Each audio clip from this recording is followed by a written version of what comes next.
خطے میں پاکستان ان ممالک میں ہے جو سب سے کم پیسہ تعلیم کو اسائن کرتا ہے.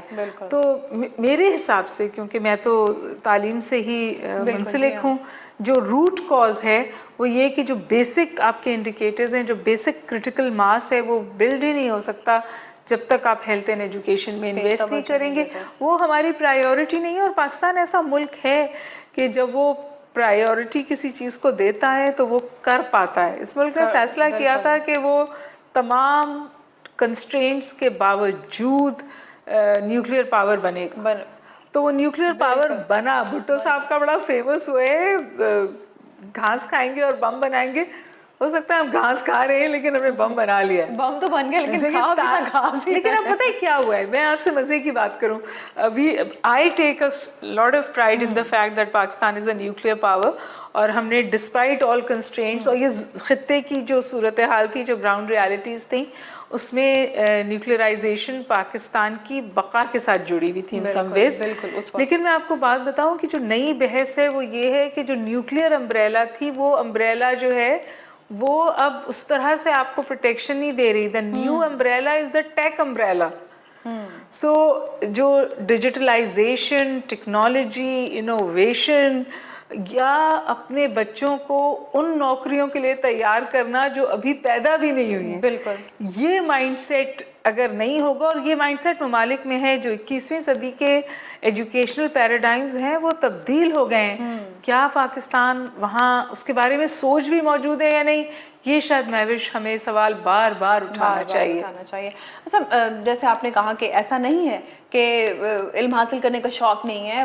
بڑے بڑے جو ہمارے ٹاپرز ہیں لیولز کے, اور جو تمام ہم بیسٹ پوزیشنز دیکھتے ہیں پاکستان میں, چھوٹی عمر کے تمام بچے, آپ عرفہ کریم کو دیکھ لیں, ایک بہت بڑی مثال ہے. اور عرفہ کریم کے بعد بھی کچھ ایسے نام سامنے آئے جنہوں نے ٹاپ آف دا لائن جا کے پاکستان کا نام روشن کیا. تو کیا پھر ہم ابھی تک ایسے مسائل میں الجھے ہوئے ہیں کہ ہم جب پیرنٹس کو کہتے ہیں, ایک شخص جو دیہڑی دار ہے, ڈیلی ویجز پہ کام کرتا ہے, یا کسی اس کا کوئی چھوٹا موٹا روزگار ہے, جب اسے کہتے ہیں کہ بھائی اپنے بچوں کو اسکول بھیجو, انہیں تعلیم دو, تو وہ کہتا ہے کیا کریں گے پڑھ لکھ کے, نوکریاں تو ہے نہیں, تو انہوں نے کل کو بھی میرے ساتھ یہی کام کرنا ہے, کیونکہ ہمیں تو روٹی پوری کرنی ہے, ہمیں تو روٹی کمانی ہے, اپنے 2 ٹائم کا کھانا پورا کرنا ہے. تو ابھی تک ہم پھر ان مسائل میں الجھے ہوئے ہیں. اور انفارچونیٹلی ڈاکٹر صاحبہ, آپ نہیں سمجھتی کہ ڈے بائی ڈے جیسے مہنگائی بڑھ رہی ہے, یہ مسائل اور بڑے ہیں, کم نہیں ہو رہے؟ آپ واقعی سمجھتی ہیں مہوش کہ تعلیم کے بغیر یہ ملک آگے بڑھ سکتا ہے؟ قطعی نہیں. اور کیا تعلیم کا حصول صرف نوکری حاصل کرنے سے جڑا ہوا ہے؟ اور کیا اسکل اور ووکیشن بھی تعلیم نہیں ہے؟ اس وقت تو بات ہی اسکل بیسڈ ایجوکیشن کی ہو رہی ہے.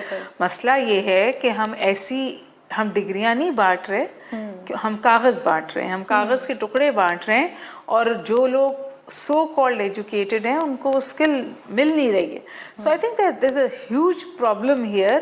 اور جب آپ نے کہا نا کہ یہاں پر کچھ لوگ آگے بڑھ جاتے ہیں, تو میں ہمیشہ ایک جملہ کہتی ہوں, that excellence in Pakistan is in spite of the state, not because of the state. ریاست مددگار نہیں ہے اس ایکسلنس میں جو آپ کو اپنے ارد گرد نظر آتی ہے, یہ پرائیویٹ انیشیٹو ہے. اسی لیے ہمارے یہاں آئی لینڈز آف ایکسلنس ہے. تو ہمارے پاس SIUT ہے, ہمارے پاس لمس ہے, ہمارے پاس IBA ہے, ہمارے پاس ایسے ادارے ہیں جو سینٹرز آف ایکسلنس ہیں. لیکن یہ they're like a drop in the ocean. جو ہمارے بڑے ادارے ہیں وہ کولیپس کر رہے ہیں. آج آپ PIA کا کولیپس ہوتا دیکھ رہی ہیں, آپ اسٹیل مل کولیپس ہوتے دیکھا. اس وقت لوگ کہتے ہیں اربوں خربوں کا خرچہ ہے ان پبلک انٹیٹیز کو افلوٹ رکھنے کا. کریکٹیو میجرز کوئی کرنا نہیں چاہتا, کیونکہ کریکٹیو میجرز تکلیف دہ ہوتے ہیں بی, اور یہ تکلیف وہ ایلیٹ اٹھانے کو تیار نہیں ہے جو ایلیٹ بنی ہے ان اداروں کو تباہ کر کے. میں اس سے زیادہ واضح بات کر نہیں سکتی تھی. بالکل بالکل. اچھا, آپ ماشاءاللہ ٹیچر ہیں, آپ نے ایک لمبا عرصہ بچوں کو پڑھایا, آپ کا وقت ان میں ڈیلی بیسس پہ گزرتا ہے. تو یہ جو نئی نسل ہے جسے ہم مستقبل میں مار کہتے ہیں, پاکستان کا مستقبل کہتے ہیں, ان کا انٹلیکچوئل لیول آپ کیا دیکھتی ہیں؟ It's amazing. مجھے پاکستان کے بارے میں امید ہی اس وقت میری مضبوط ہوتی ہے, اور مجھے لگتا ہے کہ کل اچھا ہوگا جب میں کلاس میں جا کے پڑھاتی ہوں. میں نے آپ سے کہا کہ یہ بچے ان تمام تر مسائل کے باوجود اس کے کہ میں اور آپ ان کے لیے اچھی اگزامپلز نہیں ہیں, ہم نے ان کے لیے کوئی بہت اچھا ملک بلڈ نہیں کیا ہے, ہم نے ان کو کوئی مضبوط مستقبل دینے کے اشارے نہیں دیے ہیں، اس کے باوجود اس بچے میں اتنا پوٹینشیل ہے. اور دیکھیے صاف ستھری بات ہے، یہی پاکستان کو چلائیں گے اور آگے لے جائیں گے. آپ کے ڈیموگرافکس کیا ہیں؟ آپ کے ڈیموگرافکس یہ ہیں that 65% or perhaps over that are under the age of 35. اور اس میں بھی جو بچہ 18 سے ابو ہے اور 30 سے بلو ہے، یہ آپ کا الیکٹورل فیوچر ڈٹرمن کرے گا، آپ کا الیکٹورل لے آؤٹ ڈٹرمن کرے گا کس طرح کا ملک ہے، کون اسے چلائے گا، کس کو پاور میں آنا چاہیے، کس کو پاور میں نہیں آنا چاہیے. مینیپولیشن کو وسل آؤٹ کرنا ہے، بریانی اور قیمے پہ ووٹ نہیں دینا ہے، ان کے سوٹوں پہ ووٹ نہیں. یہ فیصلہ اسی جنریشن کو کرنا ہے. میں تو ان سے ہمیشہ کہتی ہوں کہ بھائی جب تمہیں کوئی جلسے میں بلائے نا تو یہ صرف ایک شام کا مزہ نہیں ہے. تم اس لیے پیدا نہیں ہوئے ہو کہ تم جلسوں میں جا کے ان کی رونق بڑھاؤ. تم ان سے پوچھو کہ کل میرے لیے کیا کرو گے. بالکل. اور the change has happened. Social media ہے اس وقت آپ کے پاس اس ملک میں ڈسپائٹ ڈیجیٹل ڈیوائڈ 56% جو ہے پینیٹریشن ہے انٹرنیٹ کی. جی ہاں. تو ان کے پاس جا سکتا ہے پیغام، اور اچھا پیغام ہو تو یہ اسے پکڑ کے آگے بھی بڑھ سکتے ہیں. مستقبل انہیں کے ہاتھ میں. اور I think we should also be looking at younger leadership. صحیح. پاکستان کے سفارتی سطح پر اگر ہم بات کریں، امور خارجہ کی بات کریں، تو ہم ہمیشہ کشمیر کے حق میں آواز بلند کرتے آئے ہیں، ان سے سالیڈیرٹی شو کرتے آئے ہیں، لیکن اس طرح سے پاکستان کی جو گلے شکوے ہیں، شکایت ہے، انہیں کیٹر نہیں کیا جاتا جس طرح سے کہ اگر کوئی اور ملک comparatively as compare to Pakistan ہو. ابھی اب کینیڈا میں جو ایک واقعہ ہوا ہے ہردیپ سنگھ کا، اسے وہاں پہ قتل کر دیا گیا، اور کینیڈین گورنمنٹ کا یہ کہنا ہے، وہ سمجھتے ہیں، اور جیسے تحقیقات ہو رہی ہیں یہ حقائق بھی سامنے آ رہے ہیں، فیکٹس اینڈ فگرز بھی یہ بتا رہے ہیں کہ اشارے بھارت کی طرف جا رہے ہیں. اور آپ نے دیکھا کہ کتنا سخت سٹانس لیا ہے، کتنا واضح سٹانس لیا ہے کینیڈا کے وزیر اعظم نے، اور کس طرح سے وہ بھارت سے مخاطب ہیں. اور پھر باقی کنٹریز جو ہیں، امریکہ، انگلینڈ، یورپ، آسٹریلیا، سب انہیں سپورٹ بھی کریں. پاکستان کو ایسے کھل کر سپورٹ نہیں کیا جاتا. آپ یہ فیل نہیں کرتی ہیں؟ دیکھیے بھارت اس سپورٹ سے بہت ناراض بھی ہے نا. ہاں تو رہے ناراض. نہیں وہ آپ یہ کہہ سکتی ہیں رہے ناراض، لیکن مجھے یہ دیکھنا ہے کہ یہ مومنٹم کتنے دن چلتا ہے. جی جی جی جی. کیونکہ ہمیں یہ بھارت نے نہ تو پہلی دفعہ کیا ہے، اور نہ میں معذرت کے ساتھ گزارش کروں یہ بھارت آخری دفعہ کرے گا. یہ جو سکھوں کا قتل عام ہے، جو جڑا ہوا ہے مسلمانوں کے قتل عام سے، جو جڑا ہوا ہے مائنورٹیز کے ٹریٹمنٹ میں انڈیا میں، یہ تو سالہ سال کی کہانی ہے. پاکستان تو اس حوالے سے بہت عرصے سے بات کرتا ہے. آپ کو کیا لگتا ہے کہ انٹرنیشنل کمیونٹی کو یا ان اداروں کو جو ہیومن رائٹس کی پروٹیکشن کے حوالے سے بات کرتے ہیں، اس کے حوالے سے پتہ نہیں ہے؟ لیکن پشت پناہی بھی ہے اور چشم پوشی بھی ہے. اور یہ پشت پناہی اور چشم پوشی کیوں ہے؟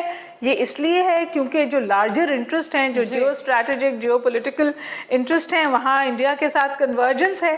تو ابھی بھی جو کچھ ہو رہا ہے انڈیا، اس پہ آپ دیکھ لیجئے کس طرح کا سخت پش بیک دے رہا ہے. وہ یہ نہیں کہہ رہا کہ یہ کوئی شرمندگی نہیں ہے. نہیں بالکل نہیں. ٹھیک ہے نا جی. تو it is like a given کہ ہاں کیا ہے، اور آپ اس کے بارے میں بات نہ کریں اور اس کے حوالے سے کوئی ریاکشن نہ لیں، جبکہ اتنی بڑی سکھ کمیونٹی کینیڈا میں بھی رہتی ہے. دیکھیے India is doing what it can do because India is an emerging power. اس کی آپ معیشت دیکھیں، اس کا آپ اوور آل سٹیچر دیکھیں. جب G20 ہوا تھا تب یہ باتیں اٹھانے کی کوشش کی گئی تھی.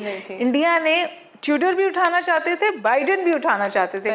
انڈیا نے اپنی سرزمین پہ اس کے حوالے سے بات بھی نہیں ہونے دی، پھر بھی G20 کو ہوسٹ کیا اور سب وہاں پہنچے.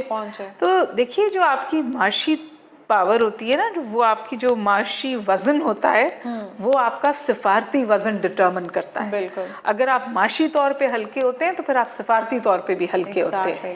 اچھا، انڈیا کی اور ہماری آزادی کے وقت میں فرق تو ایک ہی دن کا ہے، لیکن یہ ایک دن کا جو فرق ہے بہت بڑھتا جا رہا ہے. انڈیا آپ دیکھیں وہ چاند پہ پہنچ گیا، اور ہم اپنے ملک میں بھی صرف چاند چڑھا رہے ہیں. چاند والی بات پہ میں نے آپ سے ذکر کیا کہ وہ شاید ہماری تعلیمی غربت سے جڑا ہوا ہے.